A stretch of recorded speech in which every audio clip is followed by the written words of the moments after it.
山与月亮的另一边，我在孤独的路上没有尽头。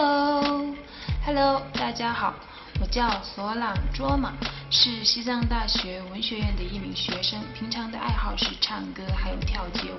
因为唱歌跳舞会给我带来许多欢乐，还有正能量。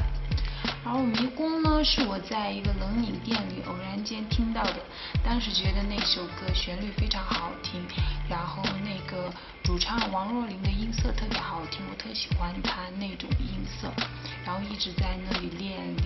平时呢，在学校里有许多的那种文艺晚会，还有歌唱大赛，我总会唱那个迷宫去参赛什么的。然后这次也有翻唱迷宫，而且是藏语版的哟，希望大家能够多多支持，谢谢。